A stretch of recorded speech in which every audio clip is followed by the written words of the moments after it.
wonderful evening to you. Welcome to the national news on Immaculate Television ITVS for today, September the 6th, 2025. First, the headlines. Nigeria sets September 2027 to transit to market valuation of fixed income assets.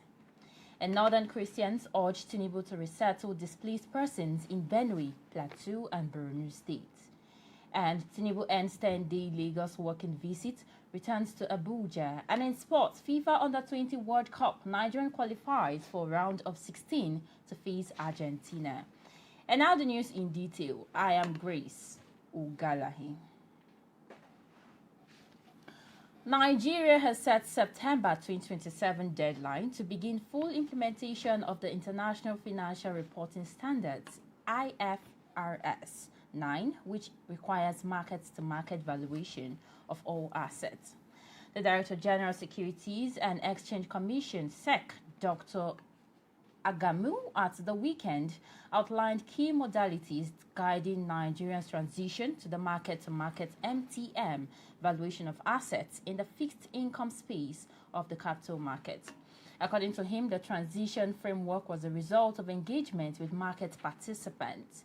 He noted that October 2nd, 2025 deadline for the submission of implementation plans will enable the Commission to assess each institution's preparedness and capacity, while the September 2027 deadline remains the target for full transition to IFRS 9. He further added that the reform would ensure Nigerian assets are comparable globally, allowing investors to assess market performance more accurately. According to him, the goal is to create a market that is internationally competitive as adoption of IFRS 9 enables ease and compatibility amongst assets from different nations, clearly positioning Nigeria within the global market space. While responding to criticism that the shift to market valuation could expose investors to short-term velocity, Agamu said the move is intended to strengthen, not destabilize, the markets. He further explained that beyond the IFRS 9, the SEC is also leading Africa in adopting the International Sustainability Standards Board ISSB framework. He added that the Commission's objective is to implement standards that attract rather than restrict capital. And away from that, the Northern Christian leaders have appealed to President Bola Tinubu to urgently intervene in the resettlement of displaced persons in Benue, Plateau, and Borno states, who are in camps within and outside the country years after the violent attacks forced them out of their ancestral homes. The appeal was made in Jos Plateau State during a historic audience with the president in what the clerics described as a renewed opportunity to draw attention to the plight of displaced communities in northern Nigeria. The Christian leaders were in Jos to attend the funeral of Mama Lydia Yilwata, the mother of Professor Nentayawi Yilwata, the national chairman of the All Progressive Congress, APC. Speaking on behalf of Christian leaders, Reverend Dr. Amos Mozo, the president of Church of Christ in Nations Kokin and chairman of the Heads of Dominational Leadership on the Plateau, CAN, lamented that more than 200,000 people from Gwoza and Borno State are still languishing in refugee camps in Cameroon and Chad. He lauded the president's efforts in strengthening national security and supporting the call for state police.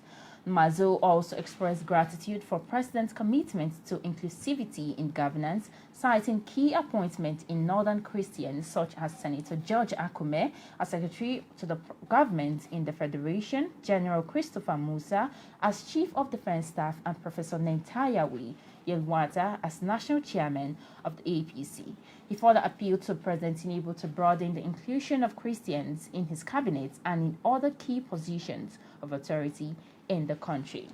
While speaking to newsmen shortly after the meeting, the chairman of the Christian Association of Nigerian Khan in northern Nigeria, Reverend Joseph John Hayab, reinforced the cleric's appeal, stressing that urgent need for the president to prioritize resettlement and reconstruction as a means of restoring the dignity of displaced families.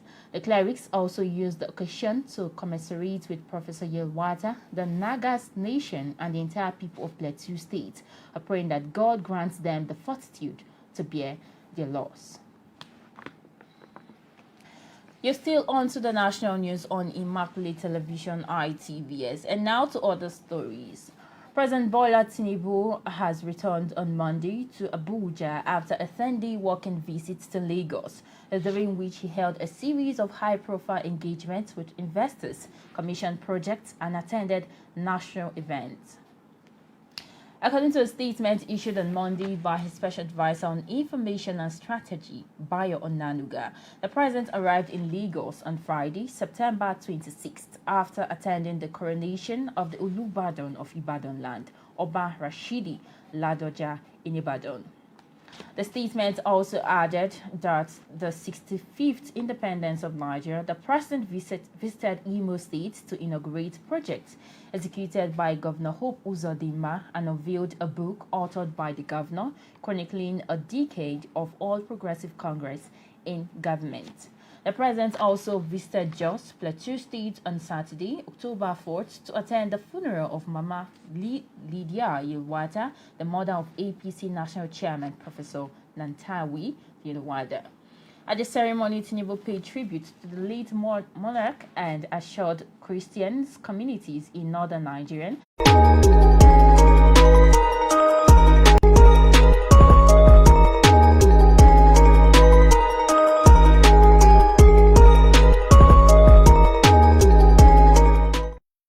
back. And now the university workers under the aegis of the National Association of Academic Technologists, NAAT, have given the federal government a 14-day deadline to tackle all their demands, including renegotiation of the 2009 agreement. In a statement on Monday, NAT said if the government fails to attend to their demands before the expiration of the 14-day ultimatum, which started on October 5th, it will be left with no other option than to declare an industrial action.